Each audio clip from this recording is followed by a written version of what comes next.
Hi, everybody. My name is Carla and I'm an alcoholic. Now, see, what I just heard her say was that if you don't see me, the talk is just worthless. So, no, I'm kidding. Because I got bent ears, I just, no. I'm better than that now, but sometimes. I'm so glad to be here. I want to thank Carolyn and Ellen and the committee for asking us to come out here this year.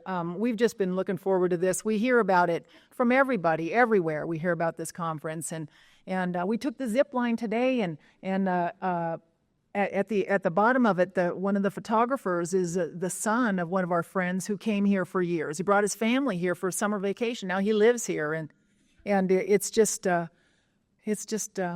amazing.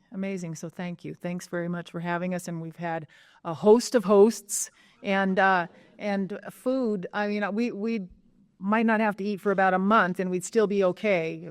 It's just been amazing. All the warm welcome, and thank you, Debbie and Kim, and just the warm welcome. We got to spend some time with Lee and Hannah today, and we always see them in passing, and we love them to death. They're like family. They're our family of understanding, and but today we got to actually sit down. So I hope that you all are having as good a time as we are. When Doug and you heard of some of the travails of us just trying to get here, and it wasn't unfun. It was fun for us. We just didn't always know the right thing to do, at all times. And, of course, once that falls into place, you can have fun. So we drove down here, and we came in here in the rain, trying to, really hard to make Sterling's talk on Monday night. And we made it over here, found the building, and walked in, and we were like, okay, now where? And we heard the laughter coming from this room, and we said, there, in there. We didn't even have to skip a beat. In there. There it is. And so we knew where to come, and oh boy, I'm just really glad to be here, and had a bunch of things to say. I was going to be so, I want to thank everybody for their talks, Sterling and my husband, Doug, you heard, and Maria last night, just cut it to cleared it all up, and I just really appreciated everybody's talks. And I love the way you did the countdown tonight, and I'll tell you who loves it just a little bit better than I loved is my husband, who is 3 months longer sober than I am, and so for this 3 months during the summer, he gets to stand up longer than I do, and when they do the countdown right, sometimes they lump us in together, they'll do like 25 to 30 or something like that, and then he doesn't like that, but.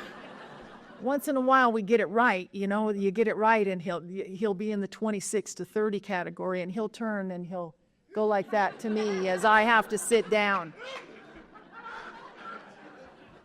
So I just say, enjoy it, honey, because in 3 months I'm coming at you. So anyway, I'm just thrilled to be here. We've met some nice people this week, and I just can't think of anything I'd like to do better than carry the message of Alcoholics Anonymous.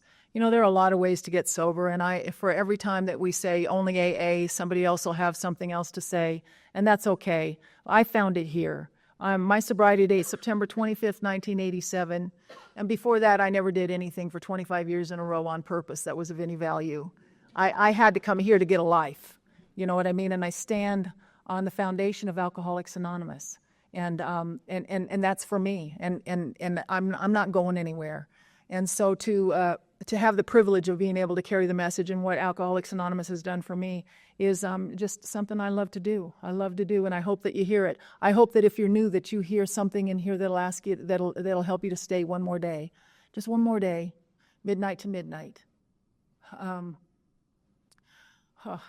When I got here, I thought it was very important to try to figure out why I'm an alcoholic. Was it my crazy, dark, dramatic, violent, perverted family? If you had my family, you drink too. And I found out that'll give you an inventory, but it doesn't make me alcoholic. I've been around here long enough to see people who live charmed childhoods. My husband's one of those. He's got just a real healthy family. They don't have to go to class to learn how to love each other. They just do. And yet he sits right next to me in the meetings of Alcoholics Anonymous. Same thing happens to him when he takes a drink of alcohol that happens to me. He can't guarantee if he's going to have 2 or 22. And when he puts it down for any amount of time, once that obsession has been developed, then it's all he can think about. He's just like me. I'm either drinking or thinking about drinking, drinking or thinking about drinking, drinking or thinking about drinking. And that's him too. So I don't know why I'm an alcoholic. I just know that I am, and I'm glad I am. And besides that, I don't want you to think my childhood was all bad anyway. I had a great time in elementary school. 4th, 5th, and 6th grade were just terrific. I was involved, I was a new kid on the block a lot. So I'd find out, what are we doing? What are we doing? New school, what are we doing? If we're running track, I wanted to run track. If we were doing school politics, I wanted to run for office. If we were doing academics, I wanted to know the answers. I wanted to do it. Let's do it. Playing softball. But the trouble with me and my kind of ego, though, is that I needed to be first around the track, and I needed to be president, and I needed to be, know all the answers, and I wanted to be the first woman Major League Baseball player and the first woman president and the first woman to run a 4-minute mile. And, God, by the time 6th grade was over, I was tired. I needed a drink. Because when you're running the world and you're 10, that's a big job. And alcohol started to work for me. I got my first social resentment behind a game of spin the bottle. And I know they don't even play that game these days, do they? They just get right down to business. And but we played it back then, and it was during that summer right before going up into 7th grade, between 6th and 7th grade elementary school, and you're kind of moving up, and puberty, you're prepubescent and all of that, and boys are taking a much different role in my life. Boys my age were anyway, and so we were at my friend Leonard's house, and we were playing spin the bottle and passing around a bottle of his dad's whiskey, and now these weren't the first drinks I ever took, but these were the ones that really, really started to let me know that I made the connection. Alcohol would do something for me I couldn't do for myself. I started to notice that. And so we spun the bottle, and the bottle landed on me, and I went off into the bedroom with one of the boys, and we were both doing the same thing as far as I could tell. But when we came back out of that bedroom, they called him a player and me a slut. And I did not think that was fair. I still don't think it's fair, if you want to know the truth. But every sponsor I've ever had has told me the fair comes around once a year and it lasts 2 weeks. That's all you get, so much for the fair. And, I was of such a self-centered mind at the time, and I don't know if that's age or what, but it never occurred to me to ask such pertinent questions as do you have a boyfriend? I mean, do you have a girlfriend? It never occurred to me to ask those important questions. And so I got a reputation I didn't understand, nor could I take responsibility for it. And boys my age were looking at me funny, and so were the girls. And school, which had been my last bastion of refuge, started not to work for me either. And I started to kind of melt into the background. My pride kicked in, my feelings were hurt, and I did what I do. I start to back away from my life, and I started spending more time in the girls' room than I did in the classroom, and hanging out with the other girls who were doing the same thing. And we'd bring stuff from our mother's medicine cabinets and from their liquor cabinets and hang out until after a while school just didn't work for me either, and I needed to find something else because I'm proactive. I take action. I do. I really do. I'm ready, fire, aim, and I started to leave home. All it really takes for me, I've got a gypsy soul. I don't know about you, but I've got that gypsy soul. I've got that wanderlust. All it really takes for me is a long, slow train whistle and a Willie Nelson song, and I'm on the road again, and I'd get out there on the on-ramps of the 10 freeway coming east and the 101 going north, and I'd stick my little thumb out and I'd crawl in the car or the truck going wherever with whoever, and I'd be on my way to somewhere else. And I love that feeling. Hope is just up the road. It's just up there. That anticipation, that's where I live, is in the anticipation, the fantasy. It feels like the bottle in the glove compartment for me. I don't even have to have that thing open yet to know that I'm already on my way. And I love that. Trouble with being young and out on the road is that I started spending time, I'd get caught. I'd get picked up, and I'd started spending some time in the Southern California hot spots like Indio Jail and Riverside Juvenile Hall and LA Central Juvenile Hall. And we did that dance for a while. They'd send me home to mom and home to dad, and then the stints inside would get longer and longer. And my insanity even back then was that I swore, and you want to do good, you want to do well, you don't want to mess up that way that time, but I'd be back on the street doing the very thing that got me locked up in the first place. And by the time I was 14, I found myself in a place called North Beach in the San Francisco area. A friend of mine was with me. We were sitting in a place called Isla Vista, California, and we got one long ride all the way up into San Francisco, and the guy dropped us off right in the middle of North Beach. And to my left was the the Condor Club with Carol Doda on the marquee. And to my right, there were hookers and dealers and pimps. Oh, my. And, it was a party town. And we weren't on that street for 10 minutes before a couple of guys approached us, offered us money for sex, and we said yes and did the next indicated thing, and boom, a whole new career path opened up for us. And I started living a day at a time in a way I've not had to live in a very, very long time. And I don't want to judge, I'm not the arbiter of anybody's sex behavior. I know people, I've heard the stories. I know people and know of people who did very well in that profession. So I'm not going to judge that. There are a lot of people who seem to have done very well. I'm not one of them. It didn't, I'd read about the Mayflower Madam who in New York, helped all these women. They got college degrees and did very well. I mean, she was kind of like the Bergdorf Goodman of the whole profession, you know what I mean? And my trouble was I was just more like the 99-cent store. It was just, So, and our book talks about our alcoholic life seeming to be the only normal one, and it certainly seemed that way for me, and I caught that early. Any sign of talent or gifts that I had, I traded away early for the effect that alcohol would produce. Early and willingly. I thought. I didn't consciously understand, now this is going to go. If you go there, this is going to go, but I did it anyway. That effect was so strong and so powerful, and it preserved the illusion that I was where I was supposed to be. When I was 15, I was locked up in a mental hospital. I'd been a little busy. The court-appointed psychiatrist said, we want to put you in there for just a couple weeks observation. We just want to check you out, and I ended up being there for a year. I just sort of made myself at home and moved in. They were not talking to me a lot about alcoholism. They were talking to me about disorders. I was a very disordered looking child by that time. I was alternately violent and withdrawn and living with a level of frustration down in my gut I didn't know how to talk about. It wasn't until I got to Alcoholics Anonymous 15 years later that I heard someone say that they felt like a scream without a mouth. And I thought, but back then I looked, this was not a treatment center, it was a mental hospital. There weren't a lot of treatment centers out at that time, and there certainly weren't any for adolescents. So my roommates had some serious illnesses, real schizophrenia, real manic depression, real stuff. And untreated, I look a lot like them. So they were giving me daily nutritional supplements, Thorazine, Mellaril, Valium, Dalmine sleepers. I suppose they were concerned I wouldn't sleep. And I had become intimately familiar with 5-point restraints, and that's what I looked like at 15.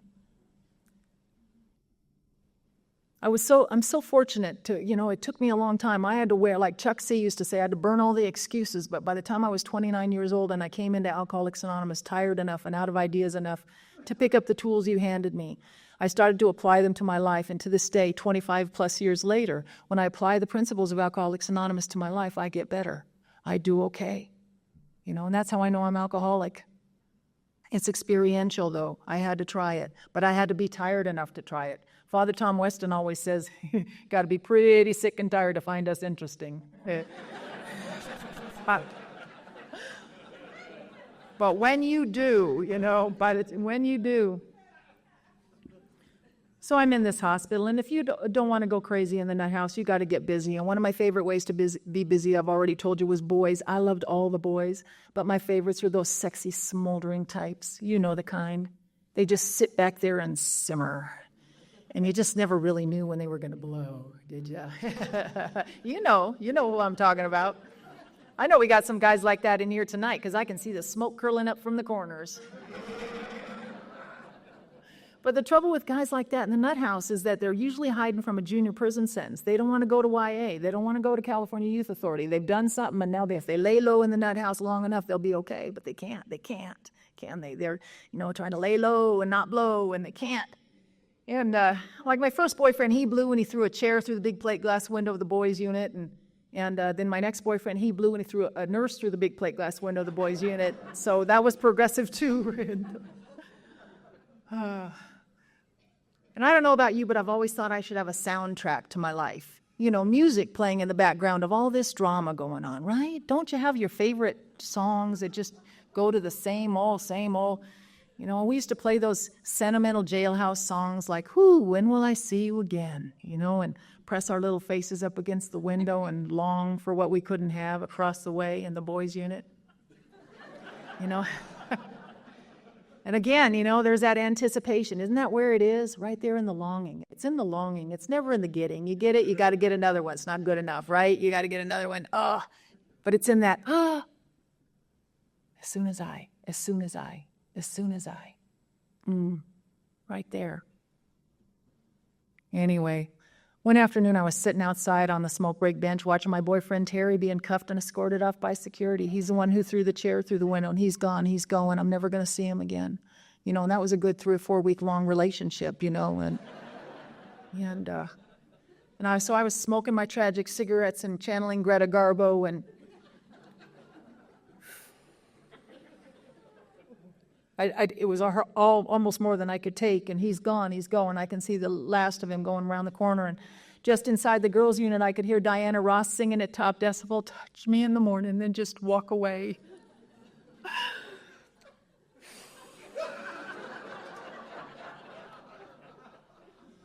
Oh God, it took me a long time to realize I was brokenhearted and blue before I ever had a real date. Because it was what I was looking with. I was looking out there and what I was looking with. And the trouble with looking for what I needed out there is that I was always about half a bubble off what it was I thought I saw anyway. I'd mistake arrogance for confidence. I'd mistake sex for love. I'd mistake brute strength for strength of character. And I'd get it up in my hot little hands and it would dissolve where I stood because it wasn't it. It wasn't it. I had to come to AA to learn that it's when I'm thinking of you that gaping hole in my soul gets smaller. When I'm thinking of how I can help meet your needs. I'm trying to be a service. But I didn't know that. I had to come here to learn that. And I went from the girls' unit to the co-ed unit to the unit where they put the kids they just don't know what to do with anymore. I turned sweet 16 in the nut house, and by the time I got there, I was a vision for you. I know it was no longer bathing or getting dressed because you don't have to do that to date in the nut house. And I had casts on both my arms up to my shoulders because I was cutting, and it had nothing to do with suicide. It was just a different way to change my reality. When you're untreated, you got no steps, fellowship, God on my understanding, I got no booze. Untreated, I'm itchy, I can't fit in my skin. I met the love of my life there in that unit. Ended up going over the wall for the last time. And that's me, I'd walk the walk, talk the talk, and up the wall, over and out. Walk the walk, talk the talk, up the wall, over and out. And I know that we can do that here in AA too. Thank God I was beat up enough to remember that. We lasted about 2.5 weeks, and then my probation officer, oddly enough, learned exactly where to find me, and it hurt my feelings to find out he'd called her. No. She's right here, come get her. And then most of my adolescence, for the rest of my adolescence, I was in one lockup or another, one treatment place or another, sitting in front of a judge waiting for placement, juvenile hall, then off to placement, juvenile hall, then off to placement, juvenile hall, then off to placement. And I ended up in a girls' home at the end of all of that. And here's where I just want to tell you that I've been a seeker. I told you early on, I'm proactive. I know that I have always known that there is some great power that runs in and around and through us. I have been in touch with that since I was a kid, or at least known that it existed. Maintaining that relationship is another story. And as I grew up and as fear set in and the worldly clamors and all of those things, and then when alcohol came into my life, man, it just seemed like it hooked me back up. Alcohol became the power. It did the growing up for me. It did the feeling for me. It did the looking out for me. It did it all and gave me the illusion I was hooked up to that great power. And the only trouble with that is that it dumped me at one point. At some point down the line, it dumped me, and I had to find a power greater than alcohol. But I tried a lot of things, and it wasn't that those things don't work for people. I get crazy when I hear people say, I wish they had what we have in here. We have a great thing in here for people like me. But out there, they've had it for a long time. Lots of people have had it for a long time out there. We rent from them, And I know some people don't like that, but it worked for, I was born into a Southern Baptist home, and that worked very well for my mother till the day she died 4 years ago. Now, it didn't make her, she had a lot of other problems, but that worked for her, that spiritual practice. I tried being a Catholic for a couple of weeks in the 4th grade, and, the trouble with that is I'm about as deep as a mud puddle, it's not working right now, I got to go, And I always saw it from the outside, what it looked like. You know, I love the little pictures of little girls in white dresses with the missals and the candles and the ritual. And I thought, that's got to do something. And it didn't for me, because I don't stay long enough. I don't know how to persevere. I don't know anything. Character and Carla do not go in the same sentence, you know. I have nothing. I have no stick-to-itiveness. Not there. I burned black candles for a couple of years and prayed to the other guy for a while, you know, just hedging my bets, really. I just want to be on the side that's winning. I don't care. And over time, I developed that really what I developed was a sense of spirit. I got it from watching TV. I watched the news. I watched the people of the 60s. People of the 60s, they didn't take crap. You know, they marched. They had free love and peace and flowers. And they marched. They said, no, we're not going to take it anymore. They said no, and they had music, the Grateful Dead and Blind Faith and Traffic, Crosby, Stills, and Nash. And they had, you know, that spirit. And they had Kung Fu, you know. David Carradine was a star of that television show. And I just, you know, I'm still to this day, some of my best spiritual moments are watching that show. You know, he's just so, some of you might remember that show. And, you know, it was a Buddhist priest who walked the Wild West in bare feet. I mean, this guy was tough, you know. He'd walk from town to town, and sometimes he'd be met because he looked different. He acted different, you know. He'd be met by whole groups of guys, you know, who didn't like him just because of the way he looked, and they'd assault him verbally, you know, blah. And he'd stand there and just pearls of Buddhist wisdom just rolled off his tongue, you know, and you'd see the look come over their face, and they'd change, and they'd go off to help people.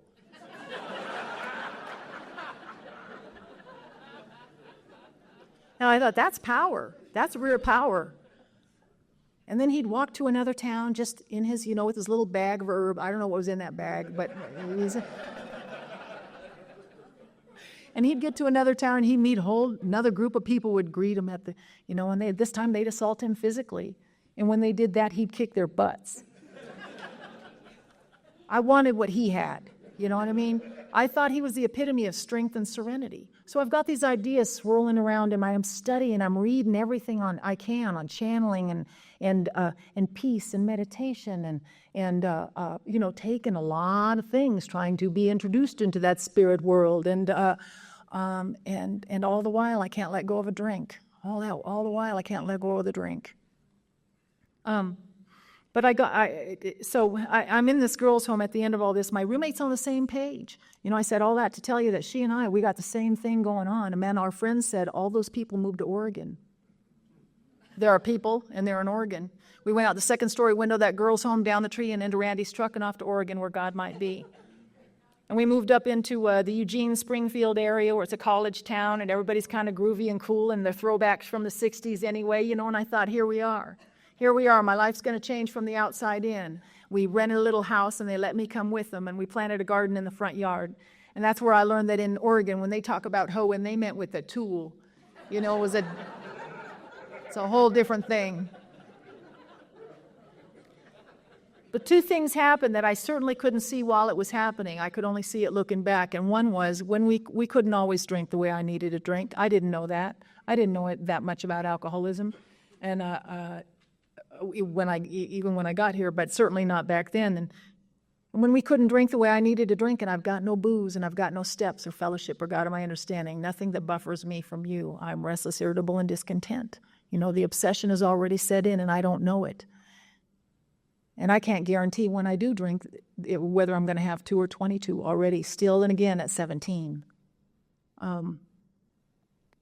So I didn't see it coming, but I become very hard to get along with when I can't drink the way I need to drink, and when I can, and I'm overshooting the mark all the time. My friends had to ask me to leave. They had no choice. You know, lots of people, lots of times said, Carla, we love you, but you got to go. You got to go. And I went, and I ended up back down in my father's house against his better judgment, and I hadn't been with him in a very, very long time. We'd spent my entire childhood, or my entire adolescence anyway, you know, in lockups and visitations and lockups and trying to figure out what's wrong with Carla and how to help you and how to help buy her some time. He used to say, they're just trying to buy you some time, Carla. But I was at his house for just about 6 months. Every morning we'd get up at the same time every day, and he'd go off for work, and I'd go sit in his den, and I'd drink from his liquor cabinet, And he'd come home in the afternoon and he'd see me sitting in the very spot where he left me that morning, and I'd have nothing to say for myself.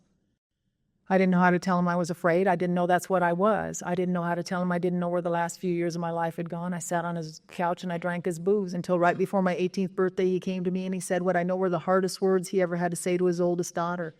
And that's, I'm not going to watch you die and I'm not going to help you do it. You got to go. And on my way out the door, all I could remember was that one of the counselors at the rehab had told me I was a great actress.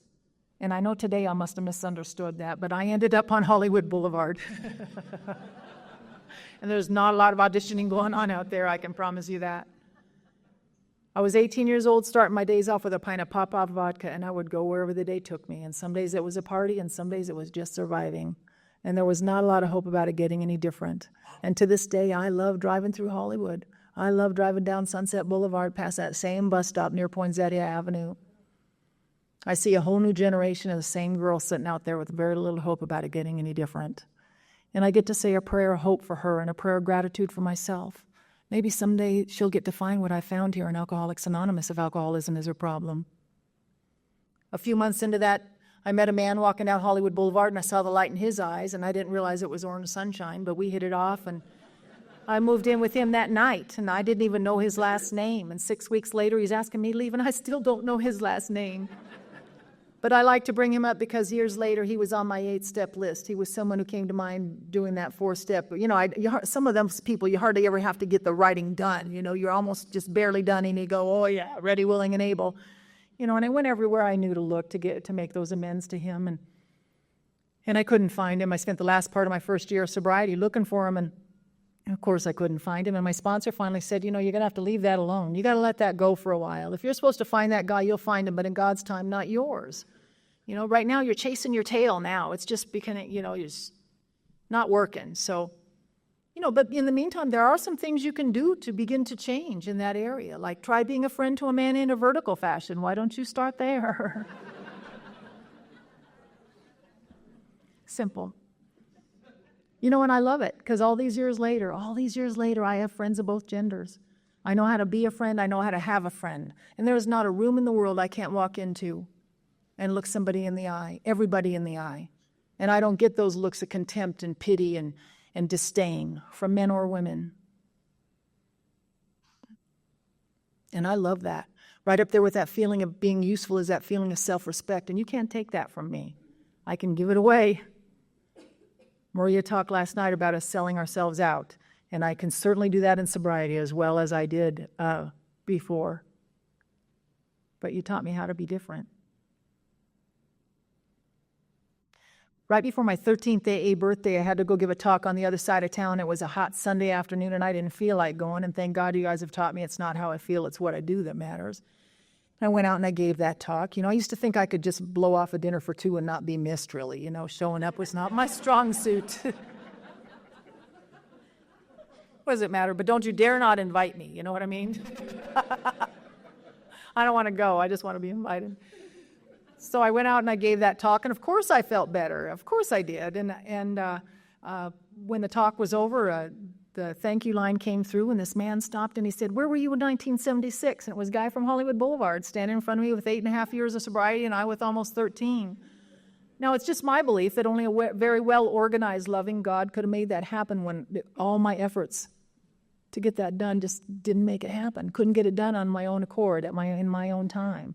And I just like to tell that story because it reminds me in all these times of uncertainty, when I can't see that far ahead of me, you know, and I can't remember the last time something came together, you know, and I get impatient. That's a story that's a touchstone. That's a touchstone for me. One of many now. So I got to make those direct amends to him, and he said, "Oh God, Carla, that's long forgiven, long forgotten. I just can't believe you're still alive." And he's right, you know, for all of us. Somehow, some way, we've managed to slip through that window of grace one more day to come in here and sit together and recharge and regroup and see what we can go back out there and pack into the stream of life. I don't know what that is, because I know a lot of us get a chance. The only thing I know that happened this time that made it different was that I did something different. I didn't feel different when I got here. I felt bad. I felt like I didn't know if I could trust this, but I kept coming anyway. I just did something different. I didn't think something different when I got here. I did something different. Until it took. All of a sudden it took. That horrible obsession was relieved about 9 months into sobriety. I learned how to be so happy for you when you came in with 2 days and said, "Oh, the obsession has been lifted. Yay!"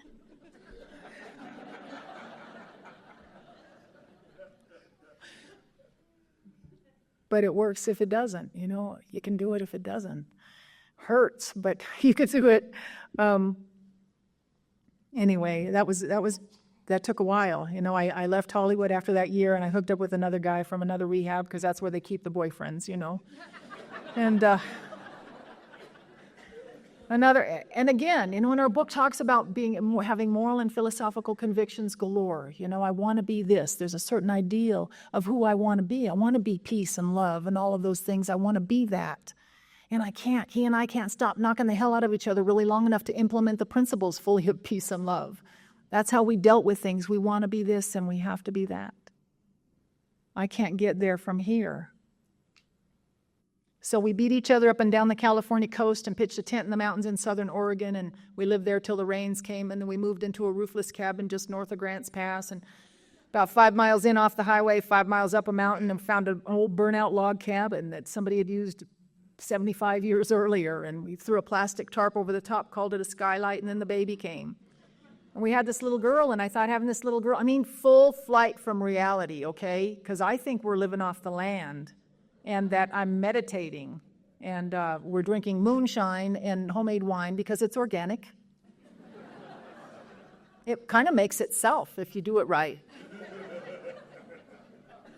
So I've got this little girl, and she's supposed to be top priority, right? And we all know that alcoholism doesn't care who you love. Quickly, the booze became priority, and then she got in the way of one of our fights when she was about 10 months old, and I had to take her up to Idaho, where it's got to be better somewhere else. Got to be better up the road. Hope is just up the road. And I took her up there, and my first legitimate work was working in the bars, and I loved working in the bars. To me, it was just like God was being the cosmos. We're being very efficient, It never occurred to me not to drink on the job. Why else would you have those jobs? So I was tending bar and cocktail waitressing, and a normal person could have made a great living doing what I was doing, and I still couldn't bring home enough money to pay rent for more than a week at a time. So we're living in the rent-by-the-week motels up there. My kid's one of those kids that you see are in T-shirt and underwear and yesterday's lunch down the front of it because the mom's not paying attention. And we just kind of went from pillar to post up there till after a while, of course, Idaho's not working for us either. And we got to come back down. I'm renting a room from my aunt in L.A. and in a place called Covina, and I'm working in a bar in Hollywood, and it's about 35, 40 miles between each other. And every afternoon, she's almost 4 years old by then, every afternoon I'd kiss her goodbye, and I'd take off for the bar in Hollywood. And I'd stop at the halfway point, which is a bar in Arcadia called the First Cabin. And I'd stop in there, and I'd have my primer drinks, those drinks that got me ready to go do my shift, those shots of Cuervo Gold and Bud Backs, every afternoon like clockwork. Stop in there, shoot them beers, social, buy, and go off to work. And one afternoon, I kissed my girl goodbye, and I took off, and I stopped at that same bar in Arcadia, had those same shots of gold and same Bud Backs, and to this day, I don't know what was different on that day from the day before, except for 24 hours, because I didn't hate that job in Hollywood, and I didn't love my daughter any less on that day than I love her today. But I sat on that bar stool, and I drank those drinks, and I couldn't stop. I couldn't stop. No matter how great the necessity or the wish. I couldn't stop. So I sat on that bar stool, and I lost them both in one fell swoop. The kid and the job were gone. And I stayed, and I lived off the kindness of strangers there in that little area in Arcadia for about a month, until I fell into another job in another dive bar, met the man I would marry there, because here I'm thinking, no, it's just this business. It's this business. If I could get out of this business now, get married, get the kid back, get an apartment, make my life look like I think yours does. Do it all, get it all back together. And he and I got married about the time we should have split up. And we moved into that apartment, and we're looking legit. Quickly, we became the neighborhood entertainment. We settled our arguments with a shotgun. Whoever gets to that gun first wins. My first real exposure to Alcoholics Anonymous came after one of those fights. We were fighting over whether or not I should get off the bar stool, and I lost that fight, and I ended up with some black eyes and broken ribs again. Not a lot of people feeling sorry for me in that bar, just glad I was leaving. My husband had to pick me up and take me to the hospital and get me fixed up, and then we got fixed up, and then he brought me home, and he had to leave for work that weekend, so before he left, he set me up with a giant ice chest full of beer and a bottle of Beefeater gin chilling on top. And now I'm drinking gin because tequila had been making me so mean. I mean, you understand, right?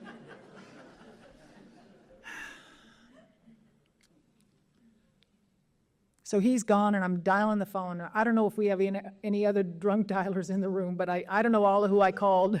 But I'm drinking the gin and dialing the phone, and I eventually called a battered woman shelter, because that's what I felt like. I think I'm a battered woman. And the woman who answered the phone asked me if I'd ever been to an AA meeting. I don't know how she made that leap, but she did.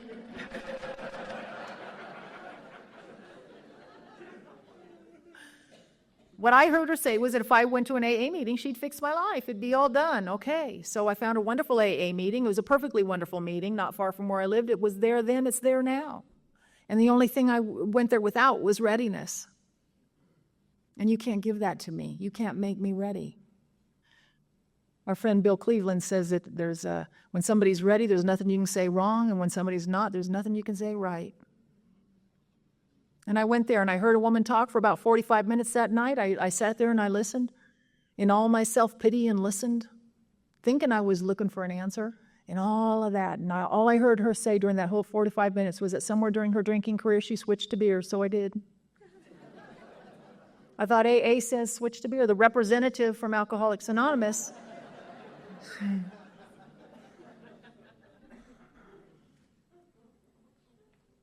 So I left there and I switched to beer. And beer gave me the great illusion that I was controlling my drinking. Beer's not really drinking anyway, is it? I didn't think so. I didn't think it was drinking.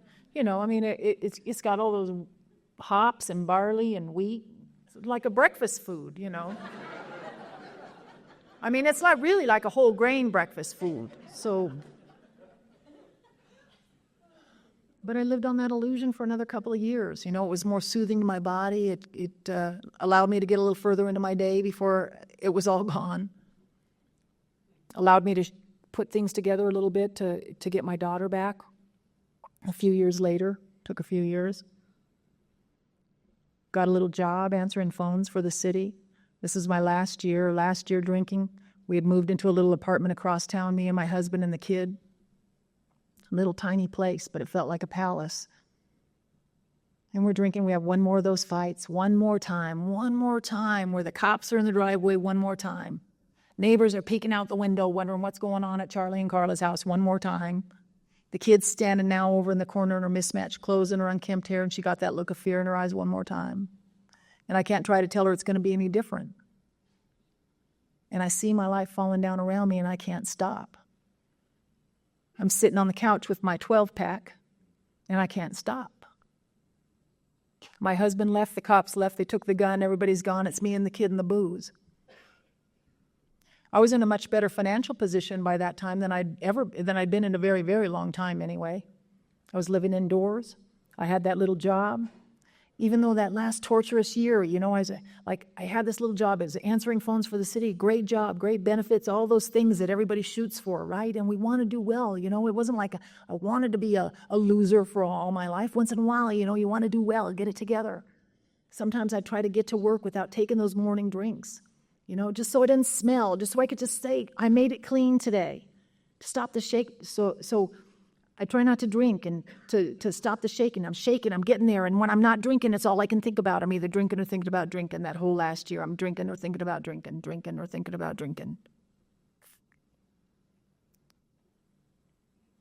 So this last day after this fight, it's everybody's gone. It's me and the kid and the booze. And my first sponsor told me if I wanted to affect a conscious contact with a power greater than myself, I could start by counting the coincidences that happened in my life. And one of the first ones I could count was that I moved in next door to a woman who had 5 years of sobriety in Alcoholics Anonymous.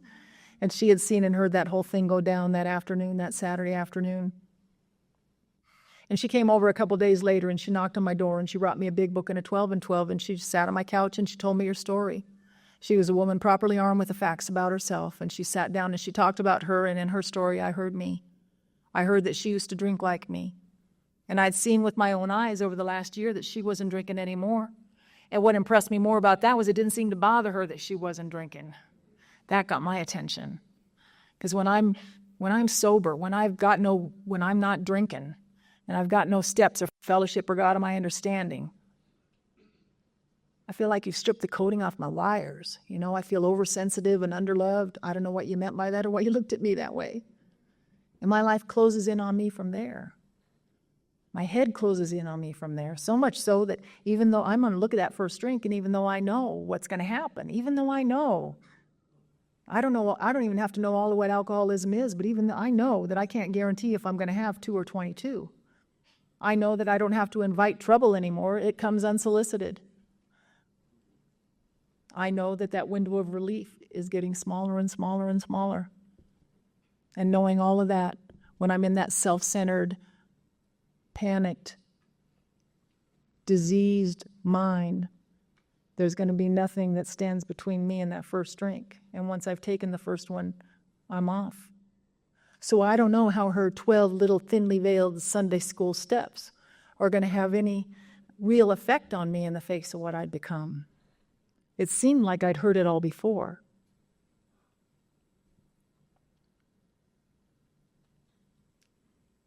And it was about a week and a half later that I just didn't go back and buy any more booze. I just didn't go back. And I spent the weekend at home. My daughter was somewhere else, and I was at home, and I stayed in. And I shook, and I saw things and heard things that weren't there, and I shook, and I sweated, and I sat there. And I don't know why. There wasn't a conscious decision. It was just, I just wasn't going anywhere. And I shook into Monday, and I shook into Tuesday. And by Tuesday afternoon, I was stark raving sober. Terror, bewilderment, frustration, despair. What do I do now? And I went back to my neighbor instead of the store. It was another left turn instead of right. I just did something different. I went back to my neighbor and I asked her what to do, and she set me up to a meeting in Sierra Madre, California, and that became my first home group. And I went up there, and I didn't know what I was going to find, but I went in there. I don't even know if what was on in me, what was going on in me was willingness. But I was doing it, so it must have been. I went up there and I sat way back by the exit sign, by the open door, just in case. What I heard that night, the first sign of hope that I heard that night in that meeting it came in the form of small talk. That sound of chatter that we hear before the meetings. Everybody's asking each other how you're doing. How you doing? Do you have a sponsor yet? Did you get a big book? Do you need a cup of coffee? Did you get a good seat? Didn't your kid have an interview yesterday? Didn't you start school? How's your lawn?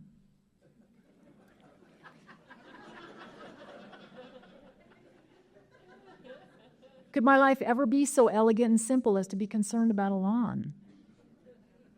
Except for to pass out on, you know what I mean. So I don't know, but something fun's kind of going on. And I stayed till the end, and the secretary did something very nice for me. She came to me and she asked me if I'd read what in Southern California we read a portion of chapter 11, A Vision for You, at the end of a lot of meetings. And I took it from her. I said yes. That's what I did. I said yes. And as I read a little bit, I came into the room a little bit, just like I do every time I say yes to something you ask me to do. Every time I'm stacking a chair or dumping an ashtray or washing a coffee cup or shaking somebody's hand, I come into the room just a little bit more. Making coffee, I'm in the room. Keeps me in a posture of hearing and delivering the message. I never know when my spirit, I have days like that all the time, when 25 years later, have days where nothing's quite caught up, and I come to my meeting and I'm stacking chairs and I'm like, oh yeah, okay. And then I never know who's going to walk by me with that one-liner. It's going to set me right again. Oh yeah. I never know who's walking behind me, who's looking to see if Carla's doing it. Maybe I can too. Yes is still the best answer for me all these years later. And I started going to meetings, and I was staying sober midnight to midnight. And they were talking about steps, and I didn't know what was going on, really. I didn't understand it, but I got a sponsor. I asked a woman to sponsor me, and she was an older woman, and I didn't relate to her in any way, really, that I knew of, except that I heard her say that she hadn't had a drink in 12 years. And that got me. 60 days, yeah, that's good. But this thing had been working in her for 12 years. And that was serious to me. Because I didn't know if this Alcoholics Anonymous thing wasn't going to be just one more thing, One more thing where I'm in here, I walk the walk, talk the talk, up the wall, over and out. 12 years. She didn't drink anything like me, except that she drank a lot. She drank and stayed where she was. I drank and ran around.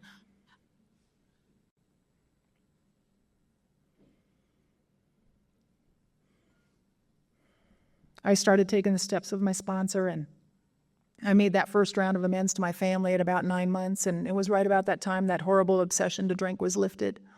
And I don't know when exactly it was, but it just right around that time. I knew for a long time, for a few months into sobriety, I'd get up in the morning and it'd be on me. Is it going to be today? Am I going to drink today? Am I going to drink? Am I not going to drink? Am I going to drink? Am I not going to drink? Am I going to drink? Am I not? In my head all day long. Just go do this. Go answer the phones. Go do this. It was very, I drank after the first 89 days for a day, because as soon as I started drinking, I realized that I wanted what I'd had just a few minutes ago, even with all the discomfort that came with it. But I had to finish that drunk. And then, so the next night, my sponsor came and picked me up, and she brought me to the big book study that night, and that was the last night I ever had to have a drink. And I went up there, and I was sitting there. I was not very pretty. I was not in great condition, and somebody came over to me, and thank God nobody sat in the meeting and went, ew, somebody smells like booze, Some guy came over to me, and he said, hey, you want to come up on Tuesday and make coffee with me? I thought, dang, somebody thinks I'm going to be here on Tuesday.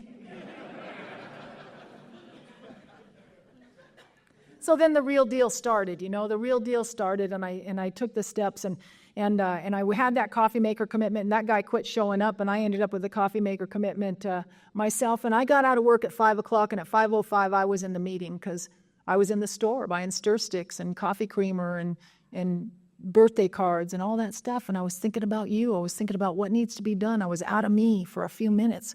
I was experiencing the relief of the bondage of self. I had me off my mind for a change. I couldn't get my head around what the term self-centeredness was. I didn't get that. I had the nerve to tell you that I can't be self-centered. I'm a mom. And I just gave you a thumbnail about what kind of mother I was. So I couldn't get it in a dictionary definitive kind of way. I had to experience the lack of self-centeredness. And I had to get comfortable with the idea of being uncomfortable. Everything I have to live out of my comfort zones today. I have to live where I'm uncertain. I have to live in the unknown. I have to be peaceful with the unpeaceful, And now I'm getting to like it. But I made that first round of amends to my family, and to this day, there's not one member of my family who'll stand in the doorway and say, no, please don't go to the meeting. They never they never say that. And I was going to 2 and 3 meetings a day, and I got to tell you, for the first couple of years, I think I needed every one of those meetings. I was in one at noon and a couple at night, and I was trying to raise this kid, and I was paying rent for more than a month in a row, and I was going to work, and other women started asking me to sponsor them, and I got to tell you, the only 5th step I like better than mine is yours. And I'll tell you why, because in your eyes I see redemption, and I see forgivability, and I see lovability, and I see hope and growth where I don't always see it in myself.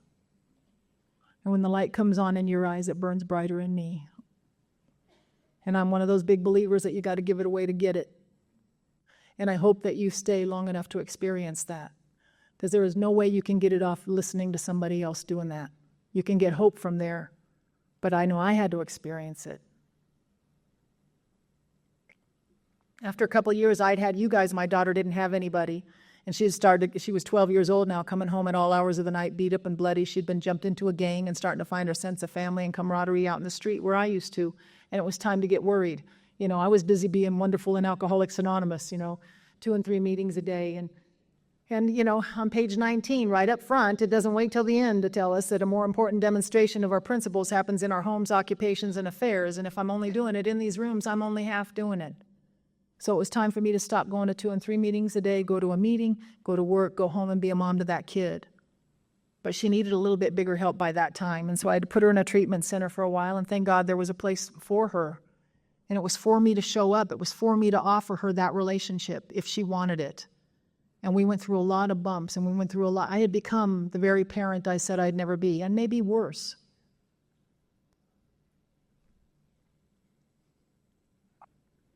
But it was for me to offer that to her, whether she wanted it from me or not. And I'd show up when they asked me to. And sometimes she'd have a letter there that said all the reasons she hated me. And then sometimes I'd go and she'd have a letter there that all the reasons she loved me. And after that 6 months was over, she came home. And things were better, but they weren't perfect. You guys taught me how to live with life's unresolved problems without having to take a drink to settle it. I live in the uncertainty. You guys taught me mountains are moved a spoonful at a time. And she wanted to go live with her dad for a while, and I had to step back and let her go do that. And I have to tell you that I have discovered in sobriety that Alcoholics Anonymous it teaches me how to live with my problems, but it doesn't remove them. I mean, things happen in life. Things happen to people that never drank. People get sick. People get in wrecks. People have stuff happens. So about 5 years into my sobriety, I'm going to the gym, I'm working, she's living with her dad, and I come home from the gym one night and I go to bed as usual, and I woke up in the middle of the night. There's a man standing over my bed with a knife to my neck and his hand over my mouth, and he said, "Don't say a word or I'll cut your head off." And he took the telephone cord and he tied my hands behind my back and he raped me and he robbed me that night in my room. And I want to tell you that at 5 years of sobriety, I had a much bigger God than I got here with, and I had a certainty with a God that I didn't understand, a God that I didn't have to know or describe or fully define.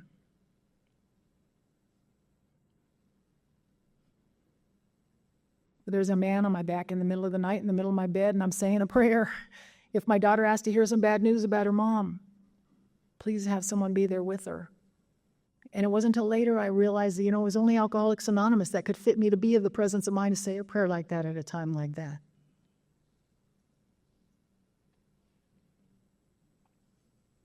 So he was there for a few hours, and then we got into we kind of waited till a strategic time, and then we got into kind of a wrestling match, and then my own bolt lock wouldn't unlock on the front door, and I couldn't get out, but it shook him up. It shook him up enough to where in a I don't know, half hour later or so, he went out the same window he came in. He came in through the kitchen window. And it turned out that I knew him. I'd actually watched him get sober 30 days before I did.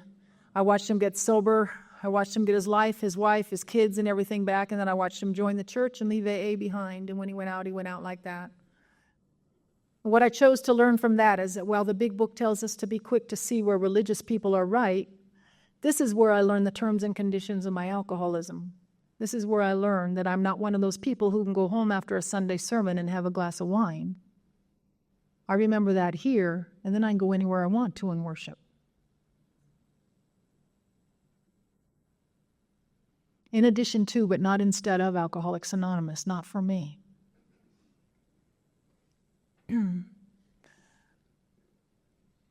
By that time, I had a man named Lee was sponsoring me. My first sponsor, thank God I didn't have to have the God she had. She taught me the principles of Alcoholics Anonymous, and I didn't like her God very much. I didn't like a lot of things about the way she believed, but she said, "You don't have to believe the way I do. You get to have your own." And so when she left Alcoholics Anonymous, a couple years later, I got to stay. And I asked Lee to be my sponsor, and he was just one of those good old boys. He was someone who, I didn't need to be told to go to meetings, and I had enough friends where I could do step work and stuff if it was so intimate I needed a woman. But he was just someone to be accountable to, and he was a good old boy. He'd say things like, "Whoa, that's going to feel a whole lot better as soon as it quits hurting."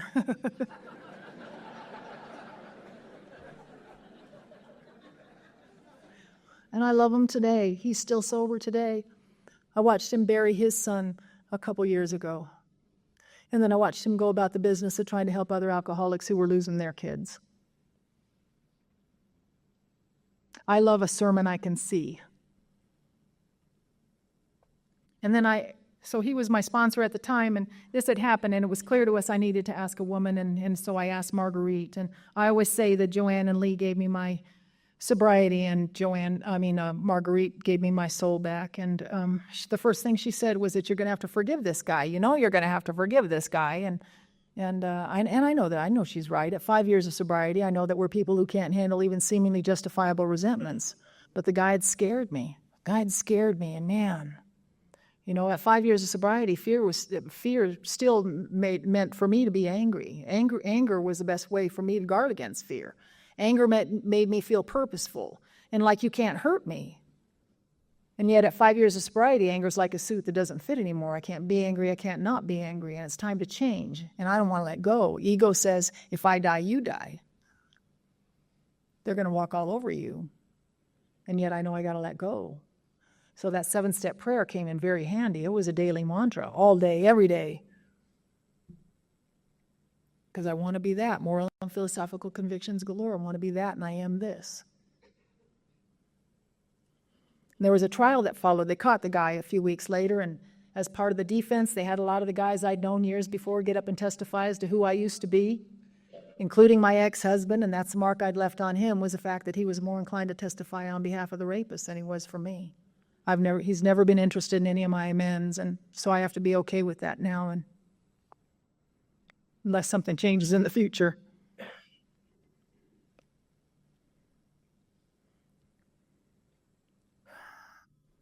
So I had to get a character witness for me, to testify as to who I was at 5 years of sobriety. And by that time, I was working at a big, fancy financial firm downtown Los Angeles, a place I never even would have walked in the front doors of years before.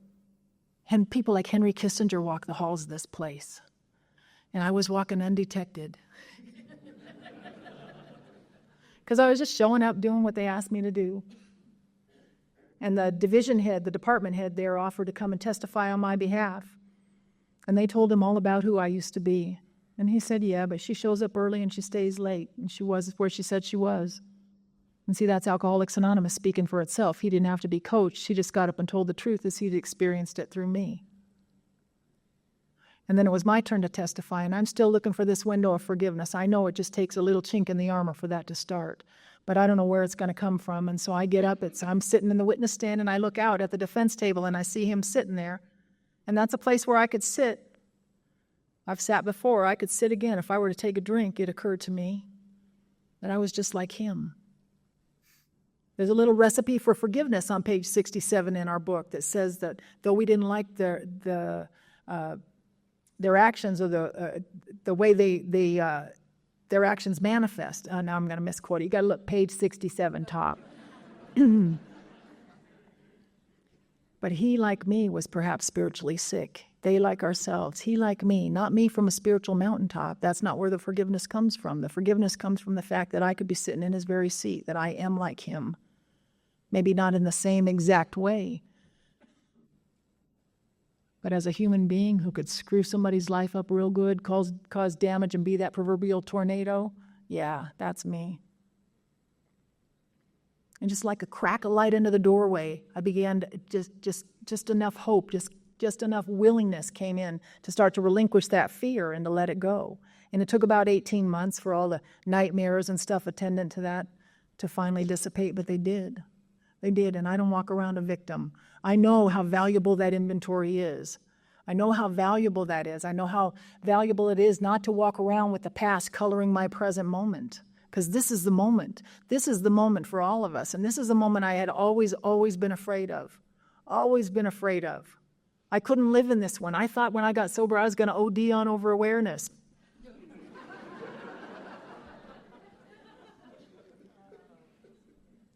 This moment. And if I'm full of resentment, I can't be here with you. I can't. I can't see you clearly. I can't love you. And it's when I'm loving you that I feel it.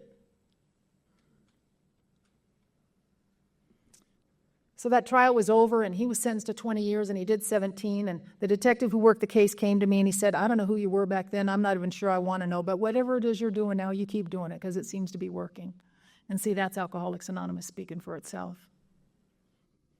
Afterwards, we found out that trial, that whole courtroom was sort of dusted with the 12-step fairy dust. You know, I mean, the judge, we found out, had been sober. The court reporter was the Al-Anon mother of a woman in my record. I'm so glad I didn't know any of that. It was just kind of one of those little bonuses, you know. He's not been able to stay out of prison, but I know it works in prison. I know it works because I've had the privilege of going up there into those prisons and into county and talking to those people. And the guys up in prison, some of those guys are never getting out. They are never getting out. And yet through the power of Alcoholics Anonymous, they found a way to be of service to each other and to the people they've harmed. And they walk spiritually free. And I don't know what impresses me more, that or the fact that when I go into county, I know I haven't done that in a while, but when I would go into county and I'd go in and bring a panel in there, and after the meeting, someone would come up to me and go, I used to be secretary of the so-and-so meeting.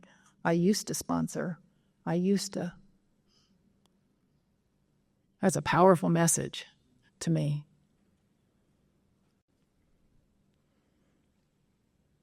I wish that was, our problems are of our own making, and after that was over, you'd think that I don't know what I thought, but I went back to work, and life was in session, and I just a couple of years later, my daughter came back to live with me, and a couple of years later, I met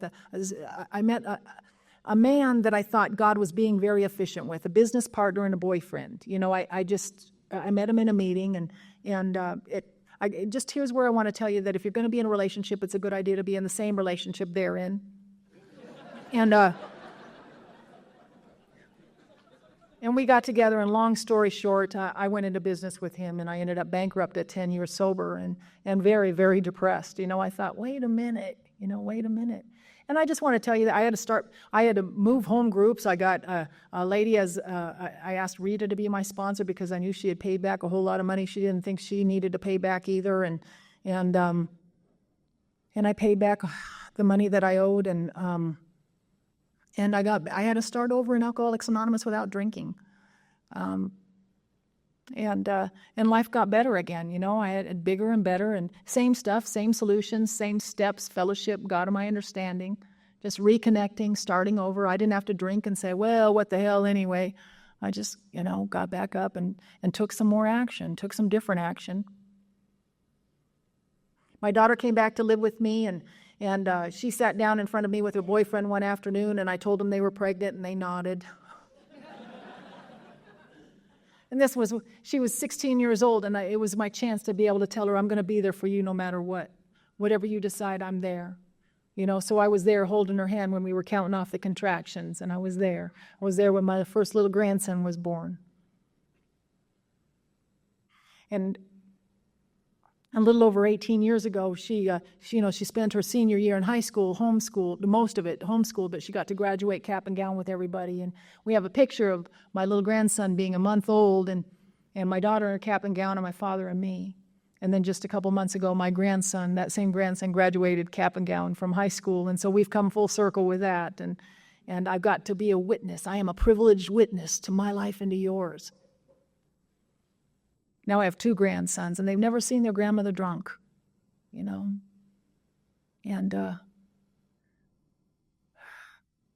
I got to sit with them just a couple of years ago and watch their mother graduate from Cal Poly Pomona with a bachelor's degree. And now she's working on her master's. I got to tell you, that apple ran screaming from the tree, you know what I mean? Just...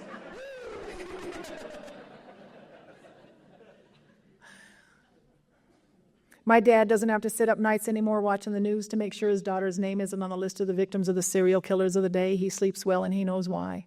And he had to tell me that story.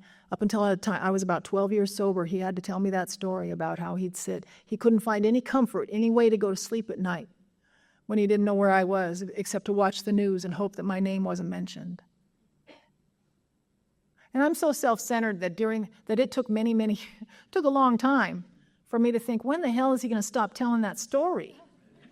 Isn't like a few times enough? And that didn't mean things weren't getting better as we were going. At 5 years of sobriety, now I've learned it's about 6 or 7 years of sobriety, I got to walk through prostate cancer with him. And as I admitted him into the lobby of the Ken Norris Cancer Center, I looked out the bay window there and I saw the rooftops of the juvenile hall. And we both agreed that we liked that view better. I was about 12 years sober, and I took my dad to lunch one afternoon, and he was going to start in on one of those stories again, We were having some spaghetti or something, and he starts in with, I have no pictures of you when you were a teenager. And I'm thinking, oh, God. And I'm not showing that. It's like, okay, yes. And I just want to listen. I want to sit in the posture of listening. You've taught me that. But I'm thinking, Jesus, I've got sharp objects here. When's this enough? And so he finished the sentence by saying, but to see you today, I wouldn't trade today for all the pictures in the world. And see, if I'd have stabbed him, I'd have missed that.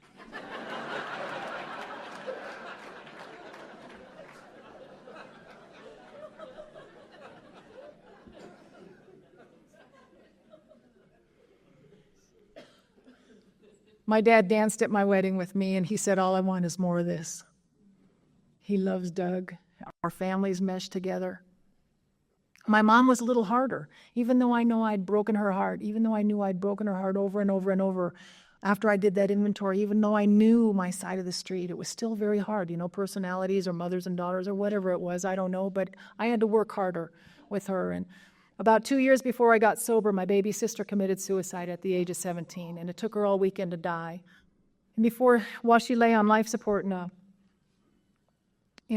West Covina hospital, she was just on life support. The family would gather in the waiting room, and I'd go out to the parking lot where the booze was, and I'd drink, and I'd go back into the waiting room, and I'd just rake my mother across the coals, and I'd talk to her in a way a daughter should never talk to her mother, especially when her baby lay dying in the next room.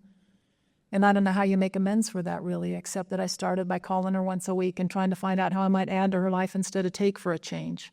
And it required listening. It required sitting different in my skin and listening, sitting back in a posture and listening, and finding out how I might add. And over time, we became very close again. Now, she was very forgiving, and it took a little longer for me, but we became very close. And so much so that about 13 years ago, my baby brother died of this disease. He was 30 years old, 6'10", 160 pounds, when he lay on life support in a Spokane hospital. His heart was disintegrating literally from all the crank, and he wasn't going to stop drinking. And mercifully, when he died, I got to go and be the kind of a daughter my mother needed while she buried yet a second child. And I don't know what kind of pain that is for a parent, but I know that this time, because of Alcoholics Anonymous, I got to be part of the solution rather than part of the problem. And when she died just a few years ago of end-stage liver disease, we were clean and clear. We were clean and clear. And I called my stepfather, who was the love of her life. He was her third try, and they took. They were together for many, many years, and they were just a wonderful example of love and devotion, even with all the troubles, even with all the stuff going on. They were a wonderful example. And so when my stepfather found out that Doug and I were together, now I met the love of my life many years ago, but I didn't know that's who it was. And we met in AA about 13, 14 years ago, and we didn't get together. We didn't even know we were supposed to be together till I was 21 years sober and 51 years old. So, if you're looking, there's hope. Oh. Yeah. I'm so glad I didn't stand around tapping my foot waiting for that one to happen, saying, I can't get sober if I don't have a boyfriend. But we met at a conference. Well, we didn't meet, but we ended up at a conference speaking together, and we ended up talking, and just about 4 years ago. In fact, next week, August 8th, it'll be 4 years. It'll be our breakfastversary is 4 years ago.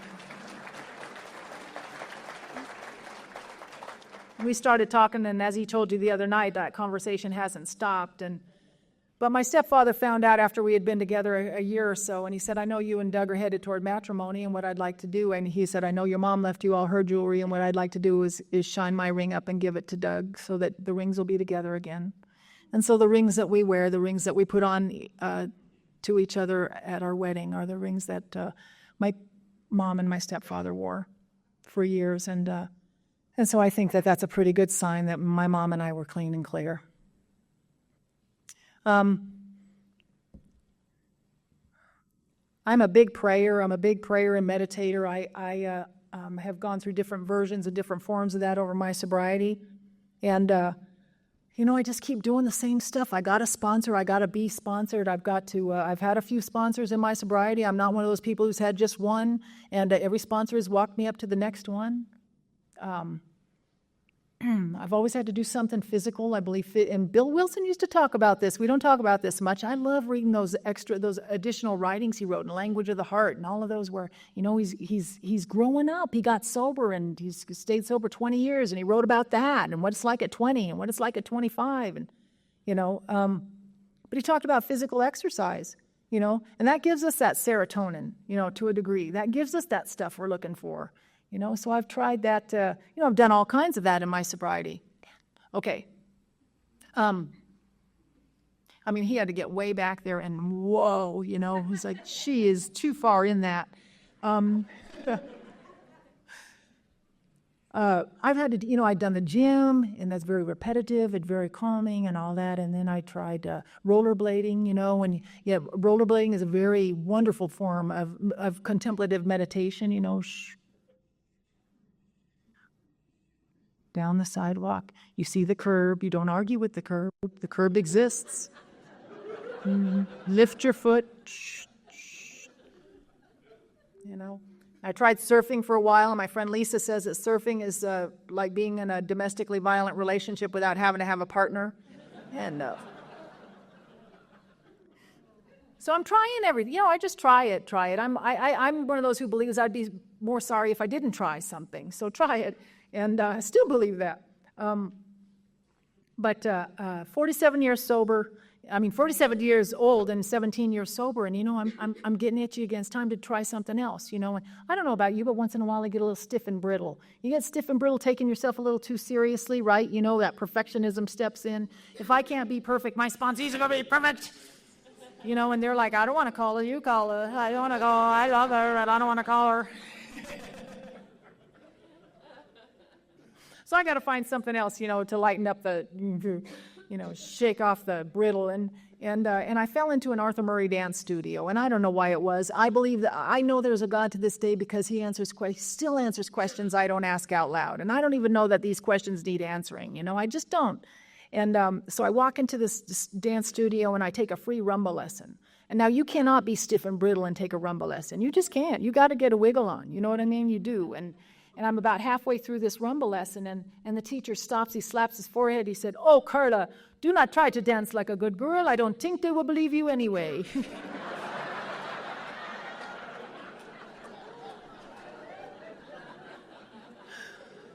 In the 9th chapter of our book, it says, in God's hands, our dark past becomes our greatest possession. And my past has been woven into a huge tapestry that is my life. It's there for those who need to see it. They see it, and yet I walk a free woman in the real world, awake and alive, and looking you in the eye. My friend Don Newcomb, the convict, not the baseball player, he came up to me one time and he said, I didn't know about that dancing thing for you. He said, I thought that was going to take you away from AA. He said, you loved it so much, I thought it might take you away, one of those things. And he said, but now what I see had to happen is that a little girl who went to North Beach had to step aside so the lady who dances could come out. And you know what's true for me. This moment is the most important moment all the time. This moment. And dancing gave that to me. And I'm not saying I'm leaving AA for dancing. I'm saying in addition to, not instead of. I didn't know that question needed to be answered again. I didn't know that gave me an ability to be intimate in a way I hadn't been before. I didn't know how. I didn't know till it was happening. But when I'm standing in frame, and I learned things like the waltz. I was standing in a dance line one night, and I heard them play Moon River, and I started to cry. I'm like, and and they're playing Moon River, and I'm crying. Because when I stand in frame, and I'm not worried about the steps I'm about to take, and I'm not worried about the steps I just took, I'm not upset about making a mistake, and I'm just standing in frame, and I allow myself to be led. I never know what pattern I'm executing till I'm done. And in that way, I get to experience the great moment that is the now, this moment where God is, this moment, clean and clear. And you gave that to me. I want to thank you for that. Thank you.